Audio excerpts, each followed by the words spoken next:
Now, the Roma Wine Company of Fresno, California presents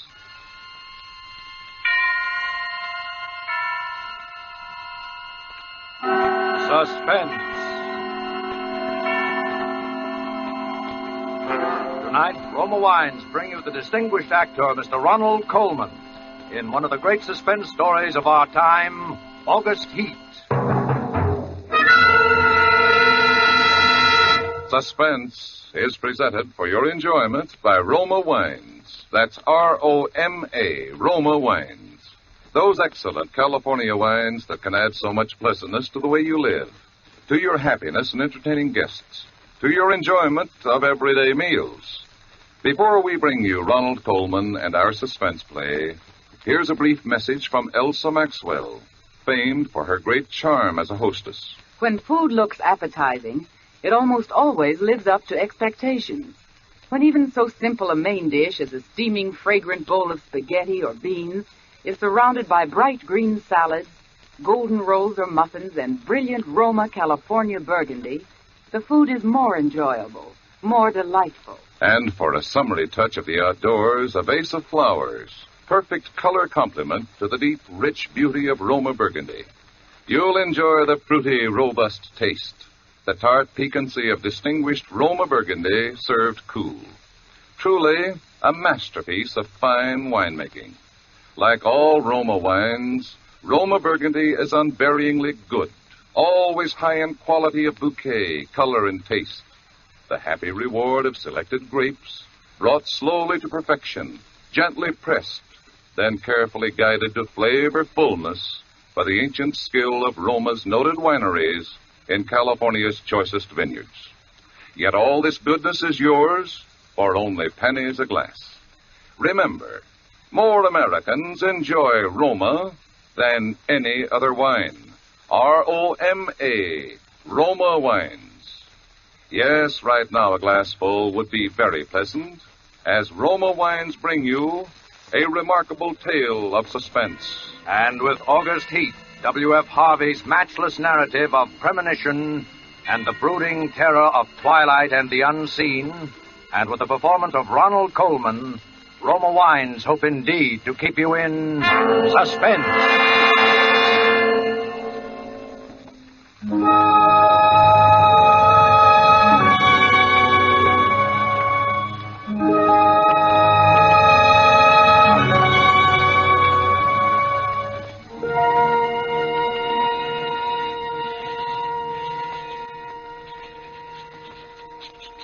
Penniston Road, Clapham, August the 20th, 1945. I have had what I believe to be the most remarkable day in my life. And while the events are still fresh in my mind, I wish to put them down on paper as clearly as possible.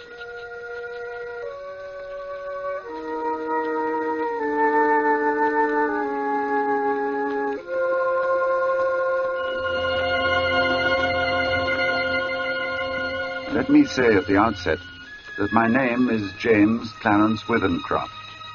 You must remember that in order to have the full implication of my story. James Clarence Withencroft.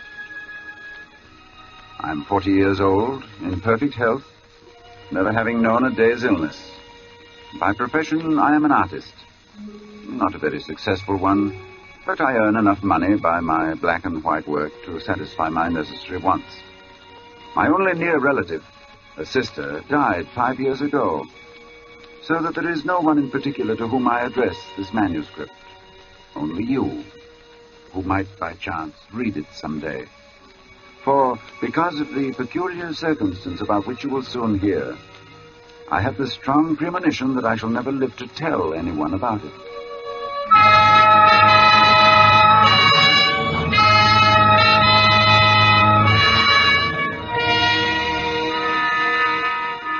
I breakfasted this morning at 9 at the usual time. It was no different from any other morning. And after glancing through the morning paper, I lighted my pipe and I proceeded to let my mind wander, in the hope that I might chance upon some subject for my pencil. The room, though door and window were open, was oppressively hot. And I had just made up my mind that the coolest and most comfortable place in the neighborhood would be the deep end of the public swimming bath, when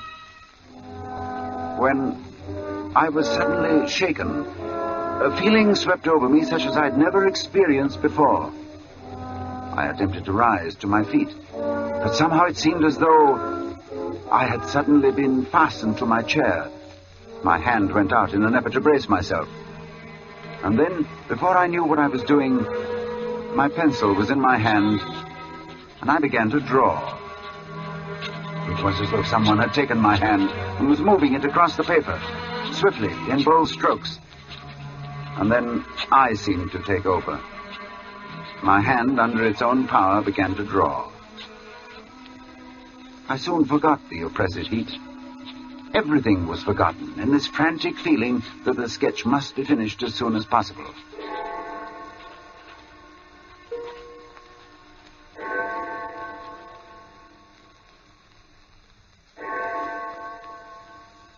I had no idea how long I worked until I heard the clock of St. Jude's in the distance. It was 4 o'clock, and I had started just after breakfast. Now, for the first time since I'd begun, I actually seemed to see what I had been sketching. I was surprised. The final result was, I felt sure, the best thing I'd ever done. It showed a criminal in the dock immediately after the judge had pronounced sentence. The man was fat, enormously fat. The flesh hung in rolls about his chin. It creased his huge, stumpy neck.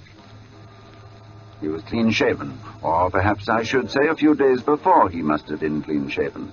And he was almost bald. He stood there before the judge, his short, clumsy fingers clasping the rail, looking straight in front of him. The feeling that his expression conveyed was not so much one of horror as of utter, absolute collapse. There seemed nothing in the man strong enough to sustain that mountain of flesh. And then I saw that the sketch wasn't complete. For the man's other hand seemed to be clutching an instrument of some kind, a weapon, but it hadn't been completed. I had made this sketch, and yet I had no recollection of what I'd intended the man to carry in his other hand.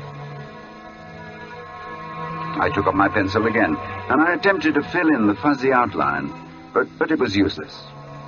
It was as though my fingers had suddenly turned to lead. I sat down, and I felt the moisture slowly forming on my forehead. And once again, I was conscious of the oppressive heat. Then I knew that there would be no finishing of the sketch, at any rate not for the moment. So I rolled it up, and without quite knowing why, I put it in my pocket.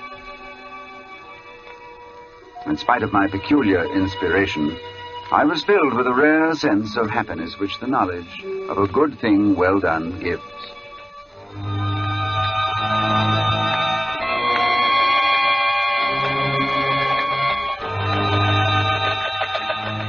I believe that I set out with the idea of calling upon Trenton, for I remember walking along Lytton Street and turning to the right along Gilchrist Road, at the bottom of the hill where the men are at work on the new tram line.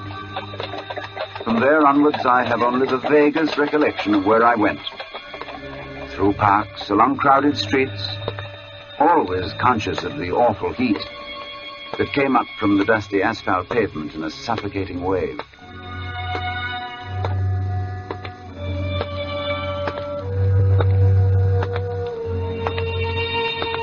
And I remember, too, the hollow sound of my footsteps as I moved along.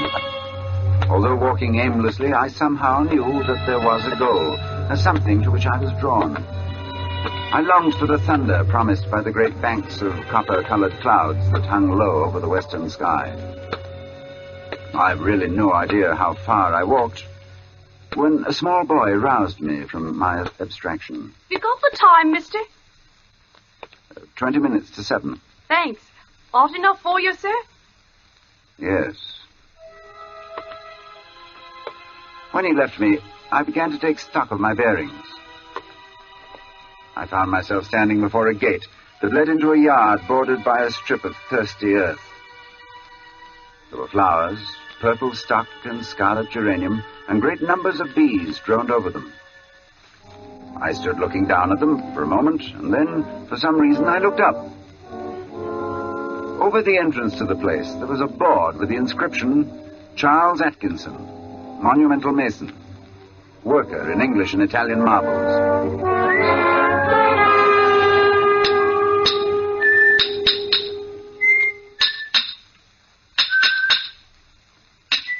From the yard itself came a cheery whistle, the noise of hammer blows and the cold sound of steel meeting stone. A sudden impulse made me enter, and I went in the direction of the noise. There was a man, sitting with his back towards me. He was busy at work on a slab of curiously veined marble. Then, without turning, his hammer stopped in mid-air, as he was about to bring it down on his chisel. He held this position a moment before turning, but I knew that he was aware of my presence, and when he turned, I saw his face. It was, although I'd never seen him before, it was the face of the man I had been drawing.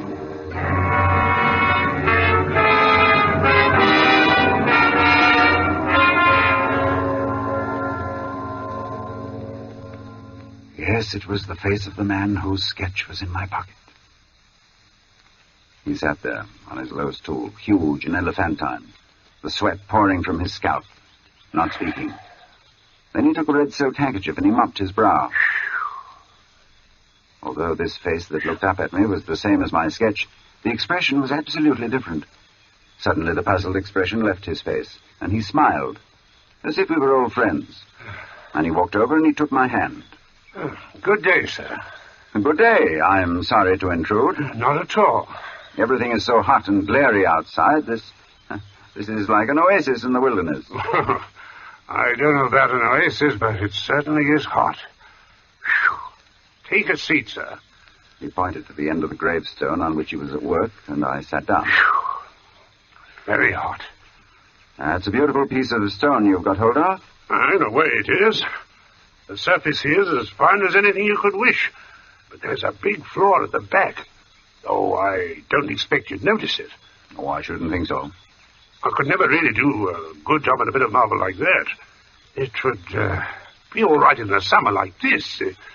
Wouldn't mind the blasted heat. But wait until the winter comes. Winter? There's nothing quite like frost to find out the weak points in stone. Oh. A gravestone, you see. Oh, I see. Then what's this one for? You'd hardly believe if I was to tell you, but it's for exhibition. It's the truth. Artists have exhibitions, so do grocers and butchers. Oh, we have them too. All the latest little things in headstones, you know. He went on to talk of marbles, which sort of marble best withstood wind and rain, and which were easiest to work. Then of his garden and some new sort of carnation he had bought. At the end of every other minute, he would drop his tools, wipe his shining head. This heat's bad. A man's not responsible for what he does. This heat. I said little, for I felt uneasy. There was something unnatural, uncanny in all of this, the feeling that I'd experienced it all before. The oppressive heat, the fragrance of the stocks in the air, the conversation about the marble, the flowers, everything as though I had experienced it before. And yet I knew that I'd never ever been in this section of town before. I tried to persuade myself that at least I'd seen him before, that his face, unknown to me, had found a place in some out-of-the-way corner of my memory. But I knew that I was practicing little more than a plausible piece of self-deception. As I sat there quietly, watching him, he looked up at me and he said, There. What do you think of that? He said it with an air of evident pride, of a job well done. I could sense that he was experiencing the same feeling I had experienced when I'd finished my sketch. Then he got up with a sigh of relief. Hot. Hot, ain't it? I was seated in such a position that I was unable to see his work. And for some reason, I didn't move. Suddenly, he began to read what he'd carved on the tombstone. He spoke deliberately and with a flat voice. In the midst of life, we are in death. Born January 18, 1905. I looked up with a start. This man had read my exact birthday.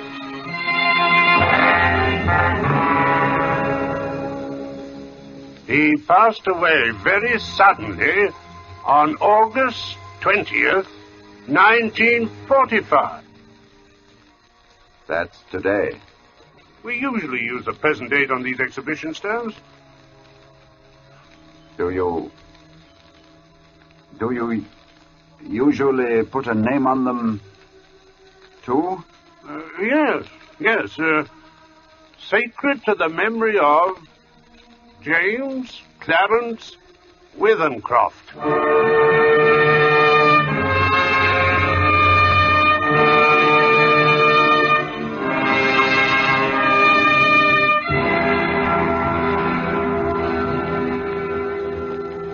Cold shudder swept over me, and I sat there in silence.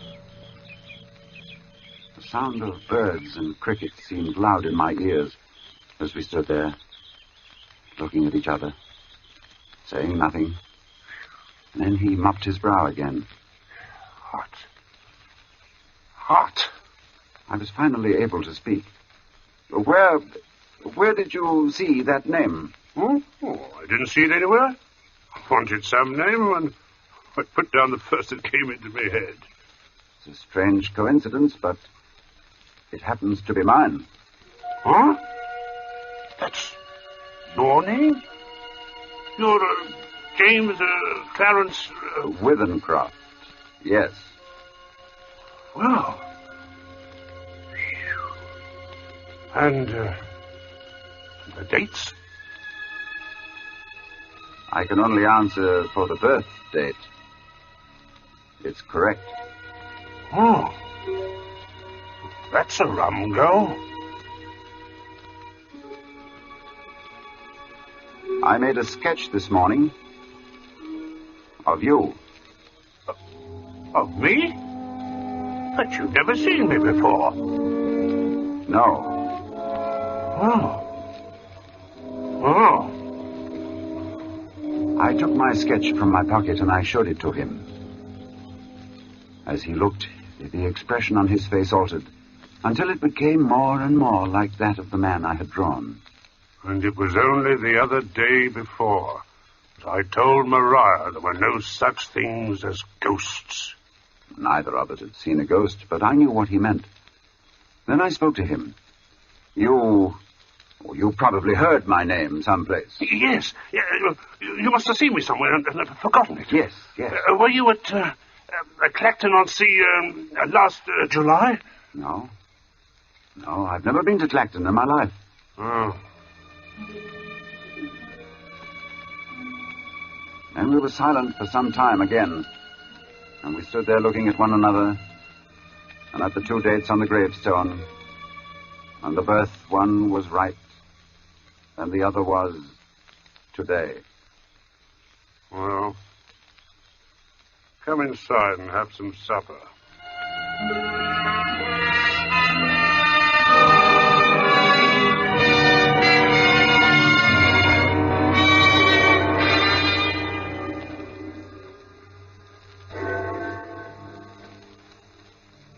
His wife was a strange little woman who was pallid with the look of those who live their lives indoors. Her husband introduced me as a friend of his who was an artist, and he informed her that I was staying to supper. I spoke, making some comment that I hoped I wouldn't be an intrusion, and she looked up at me and she said, "You have a pleasing voice, Mr. Withencroft, and you're welcome in my home. I'm sorry Charles has not brought you here before."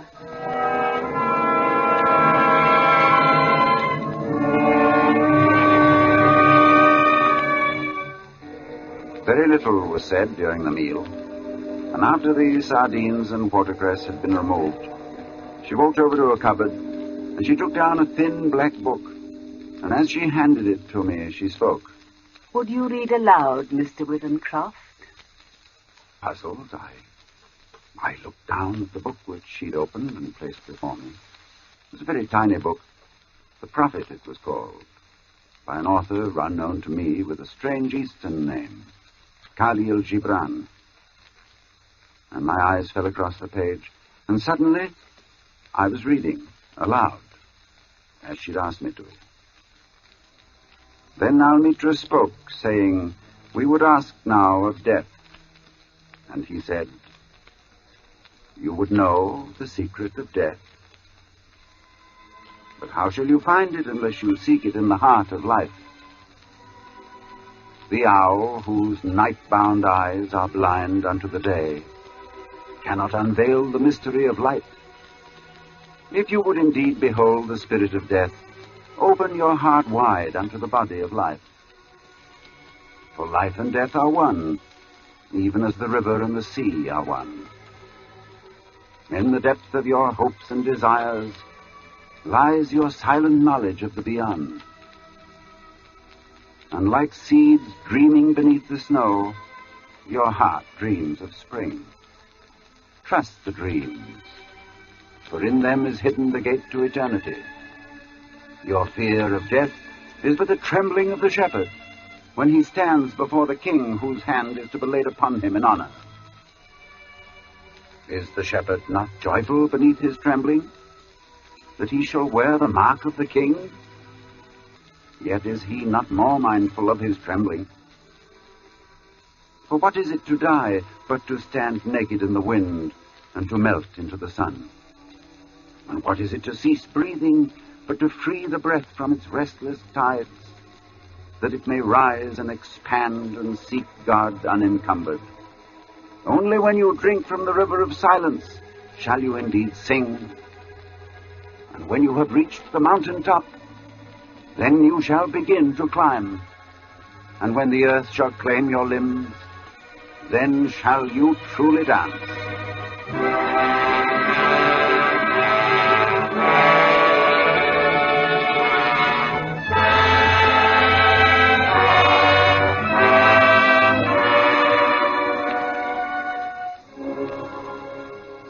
When I looked up, Mr. Atkinson had gone.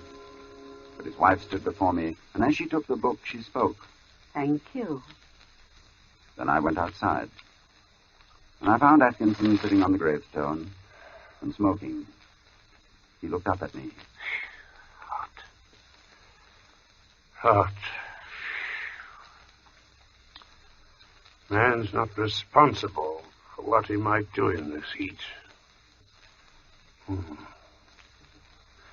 She never asked anyone to read aloud before. And then we talked about the sketch again. He looked at it. Likeness is me, all right. On trial. You must excuse my asking, but do you know of anything you've done for which you could be put on trial? No, I've done nothing. Not yet. He got up, fetched a can from the porch, and he began to water the flowers. Twice a day regular in the hot weather. And then the heat sometimes gets the better of the delicate ones, and ferns. Good Lord, they could never stand it. Where do you live? I told him my address. It would take an hour's quick walk to get back home. And he stopped watering, and he faced me squarely. It's like this. We'll look at the matter straight. If you'll both go back home tonight, you take your chance of accidents. A cart may run over you. There's always banana skins and orange peels, to say nothing of falling ladders. He spoke of the improbable with an intense seriousness that would have been laughable 6 hours before. But I did not laugh.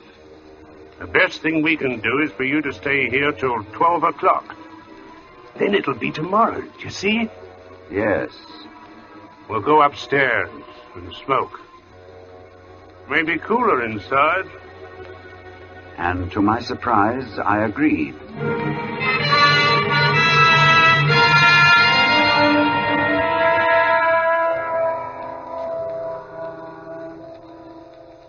We are sitting in a long, low room beneath the eaves.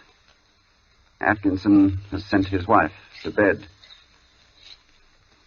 He himself is busy sharpening some tools at a little oilstone, smoking one of my cigars the while. And as I look at my sketch before me, I suddenly see the fuzzy outline of what the man in the picture holds in his hands. But while I had not been able to sketch it before, I am able to do so now. It is a chisel, and it is stained with dark liquid. The sketch is completed now. The air seems charged with thunder, and I hear it in the distance. It is ominous, but it carries the hope of rain. Perhaps this damnable heat will be broken soon, and the day will soon be over. It is close to 12. I am writing this at a shaky table before the open window. The leg is cracked, and Atkinson, who seems a handy man with his tools, is going to mend it as soon as he has finished putting an edge on his chisel. There. It is 12. The day is over, and I shall be going home. But the heat is stifling.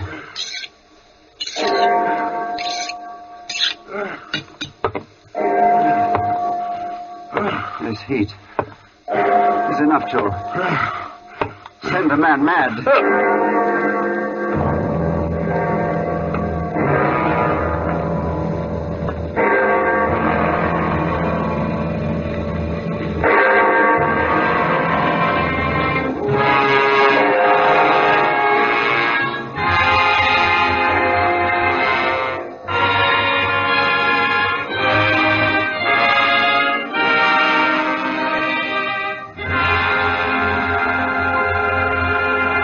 And so closes August Heat, in which Roma Wines have brought you Ronald Coleman as star of tonight's study in Suspense.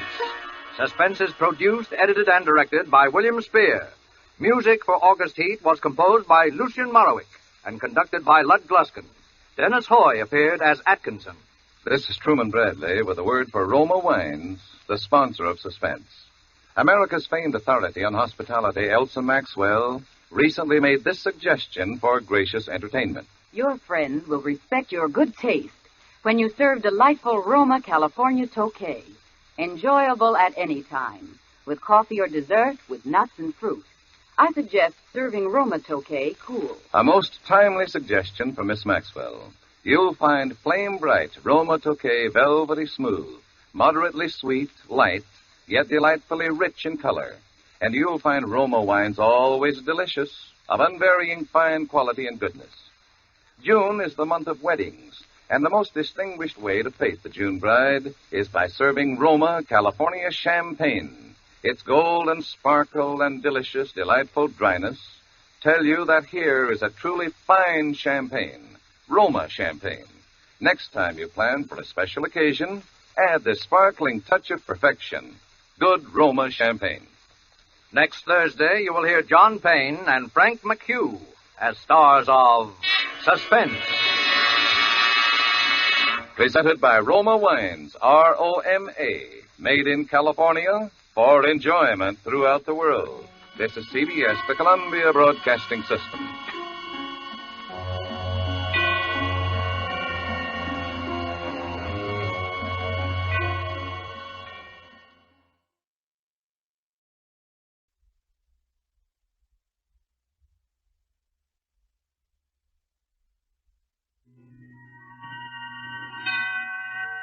Suspense. And the producer of radio's outstanding theater of thrills, the master of mystery and adventure, William N. Robeson. It has been more than 60 years since a New England lady named Charlotte Perkins Gilman wrote a story called The Yellow Wallpaper. Since then, this tale of almost unbearable horror has firmly established itself as one of American literature's greatest tales of terror, ranked by the aficionados of the macabre, along with The Telltale Heart and The Pit and the Pendulum of Edgar Allan Poe. When you combine such a great story with the great talent of the First Lady of Suspense, Miss Agnes Moorehead, you may be sure of an uneasy and unsettling half hour. Turn down the lights, then, and listen. Turn down the lights so you can't see the pattern of your wallpaper, as Agnes Moorehead stars in The Yellow Wallpaper, which begins in exactly 1 minute. Smoke Kent, smoke Kent, smoke Kent with the micronite filter. It is my cigarette. It's got the freshest, cleanest taste yet. It is the mild Kent cigarette. Smoke Kent with the micronite filter.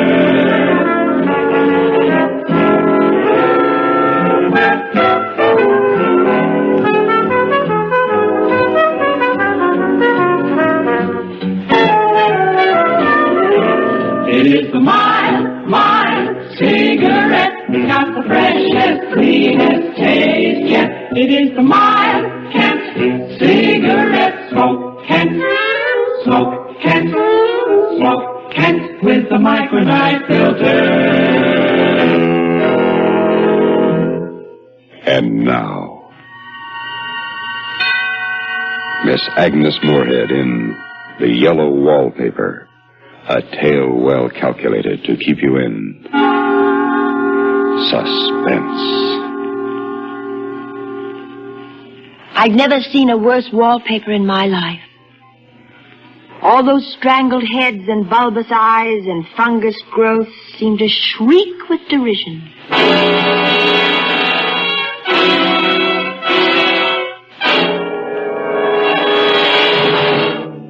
When we came to this house, the minute I saw it, I made up my mind secretly to start writing again, in spite of them. But I don't dare let John know I'm keeping this journal. It's difficult being married to a doctor. John's an excellent doctor, I'm sure, but he's so inconsistent about me. He says I'm not really sick, that I'm only a little run down from caring for the baby, that I have a temporary nervous depression, and so he forbids me to write a word. But writing is such a relief to my mind. I can write down things, tell things here that...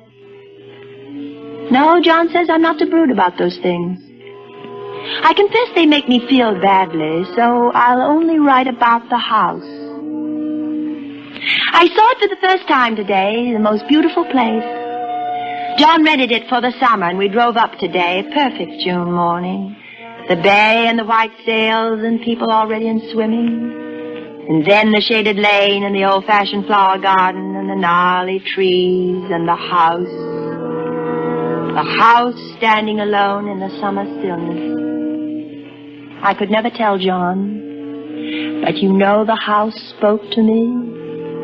It was only because he rattled on so that I couldn't hear what it said. Reminded me of those English places you read about. And at only $200 a month. Gardener's cottage and everything. Hedges and walls and gates that lock, and there's a ghostliness. Remember, I rented it just for you, and you're going to let Jenny do all the work while you live the life of Riley. Do you like it, darling? Do you? Yes. Yes, it's lovely, but strange, as though it might be haunted. Darling, you've got that look on your face again, that dopey look. Well, Jenny's home. There's a station wagon. And if I know my dear sister, she's already turned the place inside out and cleaned it top to bottom. John, is it haunted, do you think? What? The house? Yes. At $200 a month? That's asking too much of fate. Come on. Hop out. Then why is it rented so cheaply, and why hasn't anyone lived in it for such a long time? I'd call it luck if I believed in luck. There is something strange about the house. I feel it. Now, stop imagining things. I'm not imagining. One reason I don't get well is that you don't believe me. You don't even believe I'm sick. You tell my friends and relatives, I've heard you, that there's nothing wrong with me. There isn't anything wrong with you. Oh, John. I'm sorry. Don't cry. Come along. Let's go inside. So I came into this house in tears. It was wrong. It was all wrong. Maybe the house saw me crying. Or this room. I got so unreasonably angry with John. I shouldn't, I know. He's so careful and loving, and I repay him so badly. I should control myself. At least in front of him. But it makes me so tired not to show what I feel. My sister-in-law, Jenny, met us at the door. Naturally, she saw I'd been crying, but she took pains to ignore it. Well, hello. You two are early. You must have started at the crack of dawn. How was the trip? Made it in less than 2 hours. They're like as peas in a pod, Jenny and John, both efficient and kind. How did you bear up, pet? Very well, thank you, Jenny. I must say you look both very well. Both kind and both somehow cruel, but I don't really think that. You're in time for lunch. I bought a flounder down at the wharf and cooked it with capers and cream. Sound good? Wonderful, Jenny. May I see the house first? The whole grand tour? Pet, the flounder will be cooked to death. Well, at least my room. Our room. All right, if you insist. If the fish is spoiled, don't blame me. Why would I blame her? Whose room is this, Jenny? Yours? Yes. It's small, but it's near the door and the telephone. Oh, John? John, look, let's take this one for you and me. I love those roses over the window. I've already put your things upstairs, Pet. A little porch and such pretty old-fashioned chintz hanging. You like the room upstairs. You can see there's not room for 2 beds. And I won't hear of being in separate rooms. John and I talked it over. The room at the top of the house has so many windows. And you must absorb lots of fresh air, darling, to get back your appetite. They smother me with concern. They crush me with kindness. Come along. There's a good girl. All right. You know what's best. Oh, you'll like the nursery. It's got loads of sunshine. Up the steep, narrow stairs. 2 stories up to the very top of the house. I told myself over and over I mustn't be angry. They mean so well for me. But I'm not to have thoughts or feelings, likes or dislikes. I'm to do what they say because they know what's best. I'm not to cry. I'm not to have dreams or fancies. Up the steep, winding stairs to the top. There's a gate at the top that locks. I wonder why. And beyond the gate is the nursery room. This room. It is big and airy. Nearly a whole floor with windows that look every way. They say it was a nursery. But what was it, really? Open them all, Jenny. Wide. Well, darling? Why are the windows barred? Well, that's for little children, otherwise it wouldn't be safe. Yes. Children climb around so, don't they? What are those rings and things in the wall? Oh? Oh, I expect they made it into a gymnasium when the children were older. A sort of playroom. How they must have hated the wallpaper. They were rough on it, that's for sure. The way they've torn it off in patches. I don't blame them. It's hideous. Oh, who wants to look at wallpaper with this view? You can see the whole bay. It's a revolting color.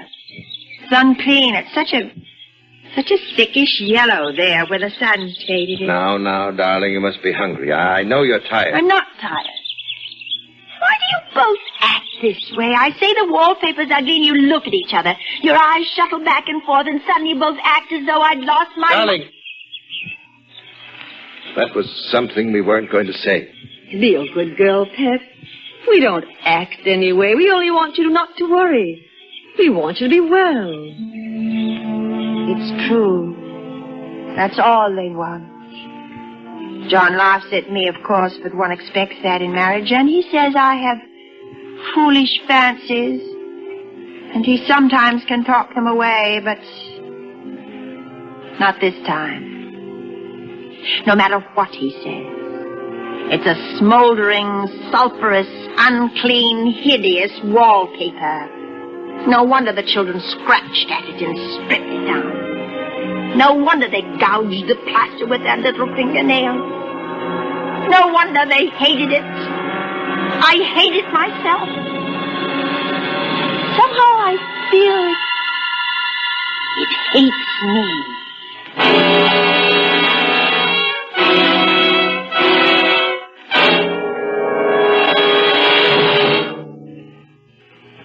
In just a moment, we continue with Suspense.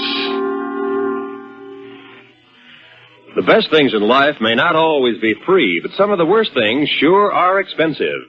The trail that litterbugs leave behind them costs our government $50 million a year on primary highways alone. And that's only part of the penalty, for none of us enjoys the countryside when it's littered with sandwich wrappers and old newspapers. Every year, thousands of Americans sustain injuries from broken bottles, rusty beer cans, and other objects thoughtlessly cast out on the highway.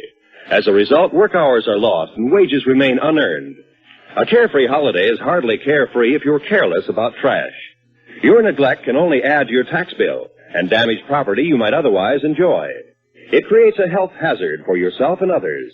Wherever you are this minute, out in the country or right in the heart of town, CBS Radio hopes you'll join the nationwide campaign to keep America beautiful. There's no membership card, no dues. All it takes to join is the resolve to keep America beautiful by keeping litter off streets and highways. And now,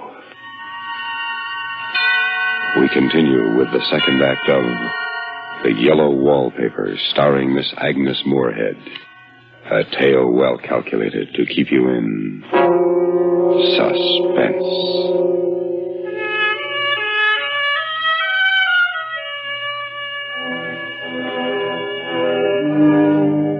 We've been here 2 weeks, and I haven't felt like writing again since that first day.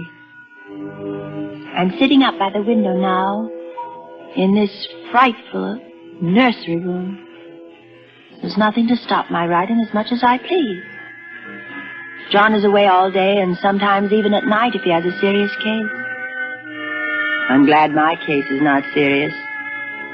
These nervous troubles can be depressing all the same. John doesn't know how much I suffer. He knows there's no reason to suffer, and that satisfies him. I suppose John is never nervous in his life. He laughs at me so about this wallpaper. No, I won't let you have your way, you silly goose. If we'd taken the room downstairs, you'd be seeing faces in the chintz drapes. Not faces, John. Look at that spot. And that one over there. Yes, I see. It's a recurrent pattern. It's a broken neck with 2 bulging eyes staring at me upside down.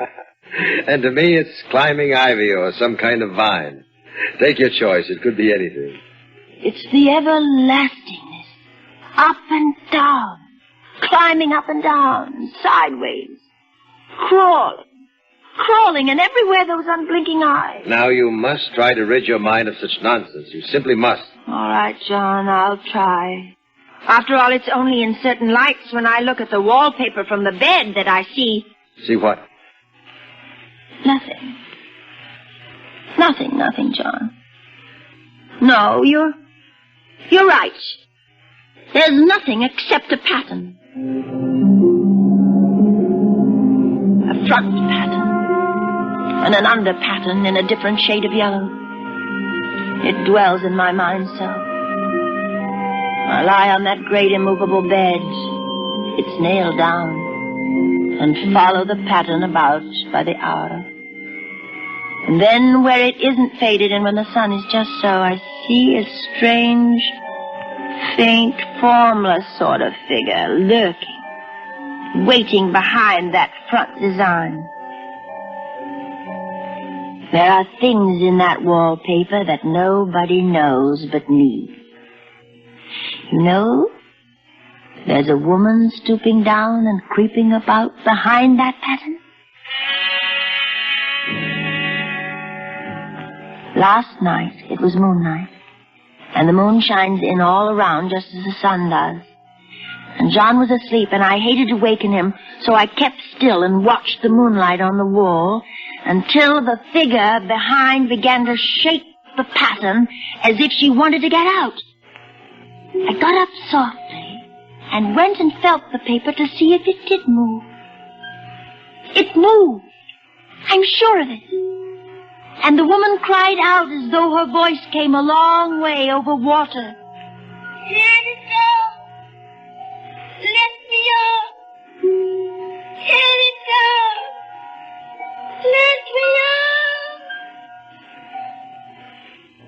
When I went back to the bed, John was awake. What is it? Huh? Why are you up? Don't go walking around like that. You'll catch cold. Well, the moonlight woke me. Well, you are cold. You're shivering. John, I'm not really getting better. Won't you take me away? I don't see how we can leave before our lease is up. Of course, if you were in any danger, I would, but you really are better, dear, whether you see it or not. I'm a doctor, and I know. My appetite may be better in the evening when you're here, but it's worse in the morning when you're gone. You're gaining weight, and your color is better. I don't weigh a bit more, not even as much. Nonsense. You're getting better, I tell you. Better in body, perhaps, but in mind. Darling. I'm not... For my sake, and your sake, and for the sake of our child, I beg you not to let that idea enter your head, not for one instant. But can't you trust me as a doctor when I tell you it's a false and foolish idea? Answer me, darling. Don't you trust me? Yes, of course I trust you, only... Only what? Oh, nothing. I'm sleepy. Let's go to sleep. But I didn't sleep. I lay there for hours trying to decide if the front pattern and the back pattern moved together or separately. No, there's no question about it. In the moonlight, the front pattern becomes bars. The outside pattern, I mean. And the woman behind it shakes the bars as she creeps around.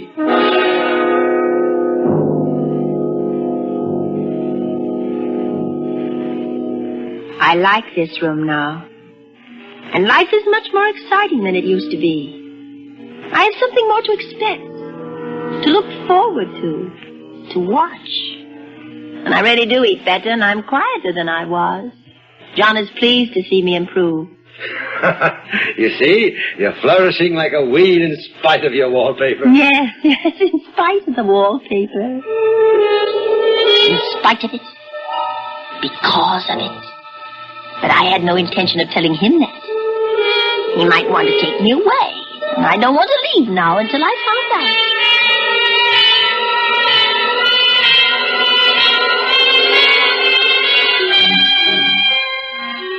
There's a very funny mark on the wall low down near the mopboard.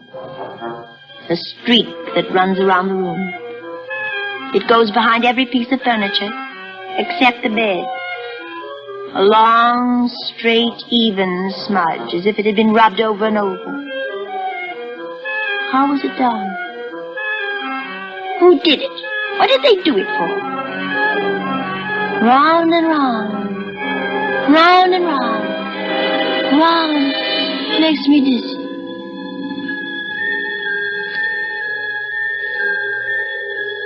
I really discovered something at last. There are a great many women behind the pattern, and sometimes only one. And she creeps around fast, and her creeping shakes the pattern.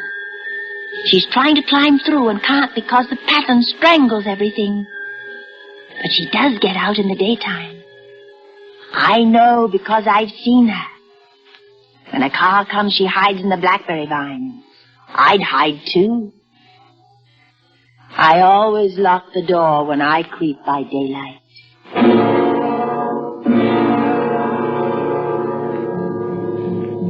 There are only 2 days left to tear the paper off and let the woman out into the room. The John's beginning to take notice. I don't like the look in his eyes, or the way he talks with Jenny about me. I overheard them. She isn't sleeping nights, so she's quiet, but I know she's awake. No wonder. She sleeps the whole blessed day. Maybe I ought to call in another doctor. It's just stubbornness, John. She's determined to prove you wrong. I suppose you're right. Maybe a sanitarium would be... Oh, darling. Hello, Pet. How you creep about. That's a funny thing to say, Jenny. It isn't I who creeps. Jenny says you stay in your room too much. You don't take your exercise. You tell me to rest and take exercise. I can't do both. As though I can't see through them. Well, tomorrow's our last day here. We'll talk about exercise when I get you back to town. I'll have to rouse you out of bed pretty early, Pet. Some of that furniture up there belongs downstairs. The movers will be here at 9. Maybe you'll sleep upstairs tonight, Jenny, so you won't be alone, darling. You won't be here tonight, John. Not till tomorrow evening. I have a difficult case at the hospital. And if you're going to feel lonesome... Oh, no, Jenny. I'll rest better alone. I'm sure of it. Thank you all the same. They think they're so clever. I won't be alone a bit. As soon as the moon shone in, the poor thing began to crawl and shake the pattern. I ran to help her. I pulled and she shook. I shook and she pulled, and by morning we'd peeled off yards and yards of that paper. A strip about as high as my head and half around the room. When Jenny came up in the morning, she looked at the wall in amazement. What in the world? You know what I did? You know why I did it, Jenny? Just to spite the vicious thing. Why are you so surprised? I'm not. I wouldn't mind doing it myself. But you mustn't. She wouldn't mind doing it. Now, why don't you come downstairs and lie down? It'll be dreary up here once they take the furniture out. Well, they can't take the bed out. It's nailed down, you know. I like it here. It'll be quiet and empty and clean. But you'll sleep downstairs tonight when John gets home. Oh, yes. Yes, when John gets home. How she betrayed herself. She wouldn't mind doing it. But I'm here and no person touches this paper but me. I've locked the door and thrown the key down into the front park. I don't want anybody to come in till John gets home. I want to surprise him. And I've got a rope up here. Even Jenny doesn't know that. If the woman gets out from behind the pattern and tries to run away, I can tie her securely to one of the rings in the wall. There she is. See how the pattern moves? Like wallowing seaweed. How monstrous and pointless that pattern is. It'll strangle her unless I help. Wait, I'll help you. I'll peel off all the paper I can, standing on the floor. Now, wait. Just wait. Be patient. Yes. You push, and I'll pull. Oh, it sticks horribly to the plaster. Maybe I can get it off with my teeth. Oh, it hurts, but I'm getting it. Wait, just a moment. Oh, I'm getting it. Wait, a little bit more. A little bit more.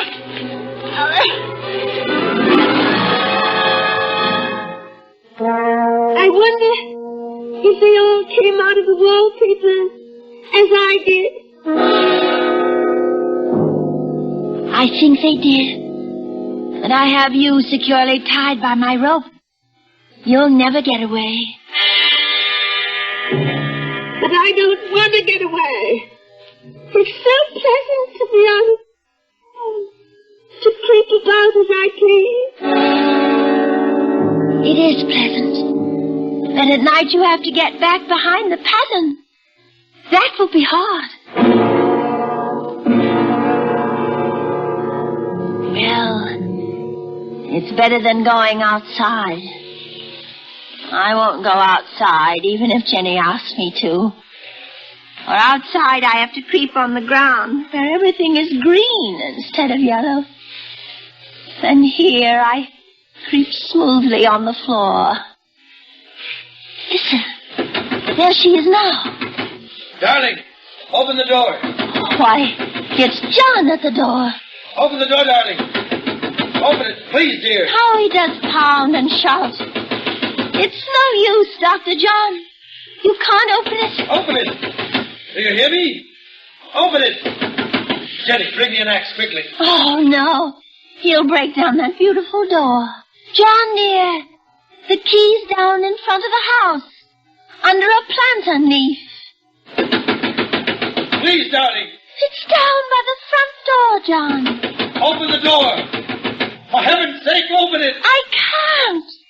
The key's downstairs, John. It's under a plantain leaf by the front steps. It's under a plantain leaf, John. Go and see. You'll find it if you look. There. gone to look.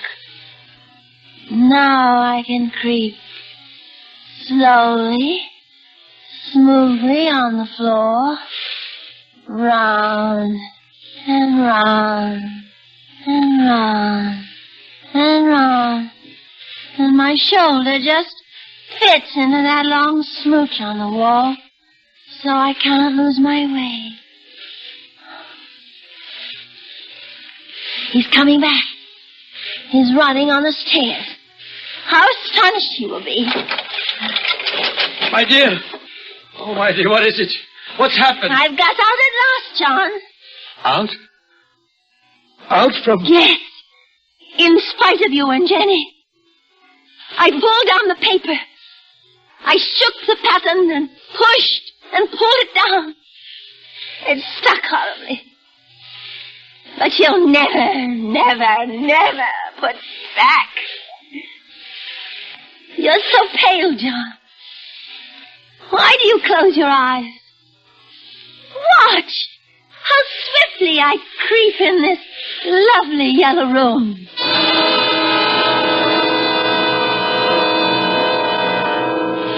Fainted. Why should that man have fainted? But he did. And right in my path by the wall. So that I have to creep over him every time. Round and round and round and round and round.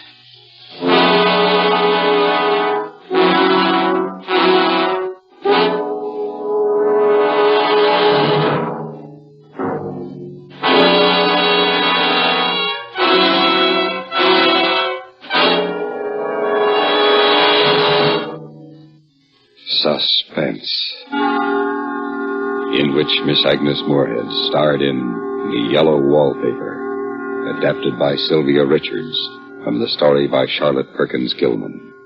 Listen.